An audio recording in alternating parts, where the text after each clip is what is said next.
નમસ્કાર મિત્રો, સ્વાગત છે તમારું અમારી યુટ્યુબ ચેનલમાં। તો મિત્રો, વાત કરીએ વરસાદ અને વાવાઝોડાને લઈને।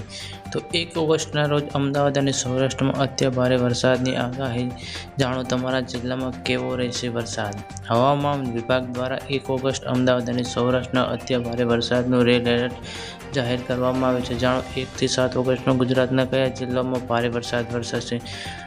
હવામાન વિભાગ દ્વારા ગુજરાતના અનેક રાજ્યોમાં 1 થી 7 ઓગસ્ટ સુધી વરસાદ અંગે નવી આગાહી જાહેર કરવામાં આવી છે। 1 ઓગસ્ટના રોજ અમદાવાદ, સૌરાષ્ટ્ર અને ઉત્તર ગુજરાતના અનેક જિલ્લાઓમાં અત્યંત ભારે વરસાદની આગાહી અને ચેતવણી આપવામાં આવે છે। તો મિત્રો, ચાલો જાણીએ 1 થી 7 ઓગસ્ટ સુધી કયા રાજ્યમાં કયા વિસ્તારોમાં કેટલો વરસાદ વરસશે। અમદાવાદ, સુરેન્દ્રનગર, બોટાદ, ભાવનગર, મોરબી, રાજકોટ, કચ્છ, વાવ, થરાદ, બનાસકાંઠા, પાટણ, મહેસાણા, સાબરકાંઠા, અરવલ્લી, ગાંધીનગર, ખેડા, સુરત, ભરૂચ, જામનગર, અમરેલી જિલ્લાઓમાં ભારે વરસાદની આગાહી વ્યક્ત કરવામાં આવે છે। તો મિત્રો, તમારા જિલ્લામાં કેવો વરસાદ છે કમેન્ટ